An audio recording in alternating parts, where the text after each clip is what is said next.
Magandang buhay guys! Ayun, so magbabalik ulit tayo ngayong araw para sa bago nating titikman.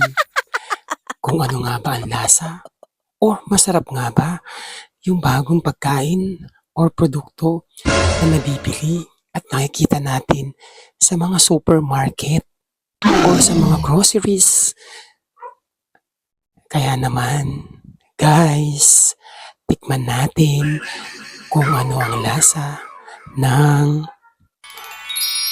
meatloaf na ito. Winner nga ba itong meatloaf sa atin? So, tingnan niyo pong maigi. Ayan. So, syempre, meron din po yung mga nutrition facts. Mahalaga na i-check po natin ang nutrition facts nito guys. Kasi, kung titinan po natin as ng kanyang sodium level, ibig sabihin nito guys, mukhang maalat. Parang sayo. Char, di ba?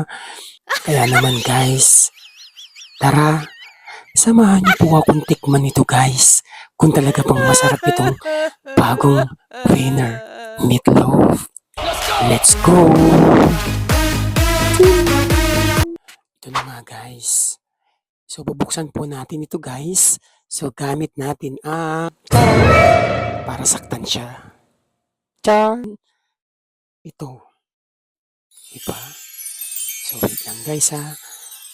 Bubuksan lang po natin ito. Wait lang.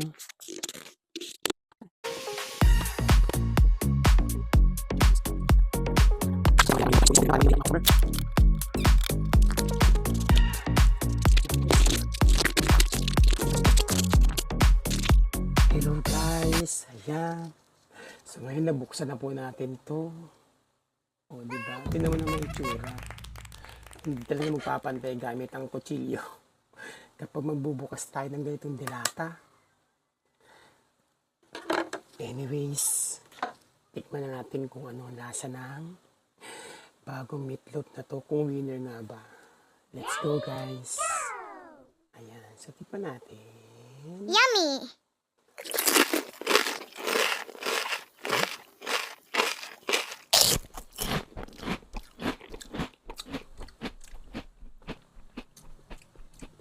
Taba. Bakit ganun? 540 grams. Pero parang matapang. Siguro masarap talaga ito piniprito. Kasi yun naman talaga ginagawa dito sa meatloaf, di ba? Piniprito talaga to para lumabas yung lasa. Tsaka, syempre, para mas makain ng maayos. お手伝いしましょう Guys, か so anyway, parang lasang gamot. Hindi siya masarap kapag kinain ganito. Pero siguro mas masarap siguro ito kapag pinirito natin. Yun siguro yun, para lumabas yung lasa. Pero hindi siya masarap, lasang gamot. Kaya guys, siguro kung i-rate ko po ito, kasi di ba may mga meatloaf naman kasi na kinakain din natin na kahit hilaw, masarap naman. Di ba? May mga ganung meatloaf. Pero ito, parang hindi siya pwedeng kainin ng hilaw. Kailangan iluto yata ito. Anyway, mamaya luto po natin ito. No guys.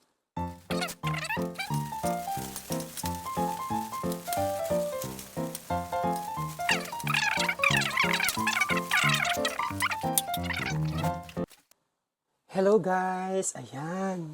So, tapos na po natin iprito yung meatloaf. Ngayon, tikman natin kung ano ba ang lasa kapag pinirito na po natin itong bagong meatloaf. At ito nga po, di ba? Ayan. So, tikman po natin. Let's go guys! Parang medyo mainit pa yata siya guys. Kaya naman, tikman po natin. Okay?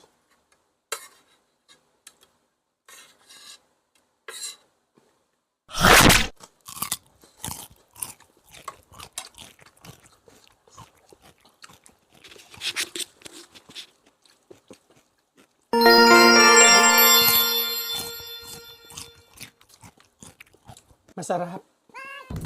Masarap na pala siya kapag naprito, guys. Yun pala yun. Sarap siya. Hindi siya masyadong maalat. Okay po yung lasa niya. Yummy! Ang paulit natin, guys. Ito pala niya. Kailangan. Ito muna, para lumabas yung lasa. So, parang sinabi ko kanina, dapat ang mga meatloaf na yan, kapag nasa lata, iluluto muna natin para lumabas yung lasa. So, anyway, guys, pwede natin ito samahan ng ganito, di ba? Para mas lalong masarap. Tikman natin, guys. So, anyway, guys, no? Marami din sa tayo titikman ng mga meatloaf. Siyempre, iba mga brand yan, di ba? So, Wow. tulad ng mga Argentina meatloaf, di ba? So, may mga iba't ibang klase ng mga meatloaf na nabibili rin natin sa mga supermarket or groceries, di ba? Well, para sa akin, yung pinirito na po natin itong meatloaf, 9 over 10 na po sa akin ito, guys. Kaya, itong winner meatloaf, swak na swak po sa budget ito, guys. Alam niyo po kung magkano po ito? Nasa 25 pesos lang ito, guys. So, napakamura nito, guys. Kasi na rin po ito, ang ulam natin, tuwing breakfast, lunch at dinner. Kaya naman, guys, hindi ko ito guys. Mas marami guys. Perfect! Kapag bumili kayo nito, huwag yung kakainin hilaw. Parang siya. Dapat iluto mo muna. Diyan. Dapat. Ayan, anyway guys, so natikman na po natin yung bagong meatloaf ni Winner. Diba? So sabi ko nga guys, magkakaiba tayo ng panlasa. Kung ano nalasahan mo sa kanya, iba yung malalasahan ko. Itong meatloaf na to, hindi siya masarap kapag hilaw. Pero kapag pinirito na natin siya, masarap naman siya. Parang ikaw, Excellent! masarap kapag nakaligo na. Pero kapag hindi nakaligo, hindi masarap. Parang ganito yung guys, di ba? Kapag naluto na natin, mas masarap at malinamnam. Di ba guys? Kaya naman guys, kung hindi mo pa natitikman siya, kung hindi mo pa natitikman tong meatloaf na to, tikman mo na. Para naman mabigyan mo rin siya ng review kung masarap ba sa panlasa mo siya. Kung masarap ba sa panlasa nito. Diba guys? So anyway, hanggang dito na lang po ulit tayo guys. So maraming salamat sa mga nag-subscribe sa akin. Kaya kung hindi ka pa nagsasubscribe, mag-subscribe ka na para naman hindi ka mahuli sa mga bago nating titikman na mga produkto o pagkain. Diba guys? Kaya ikaw, tikman mo na rin ang hindi mo pa natitikman. Bye!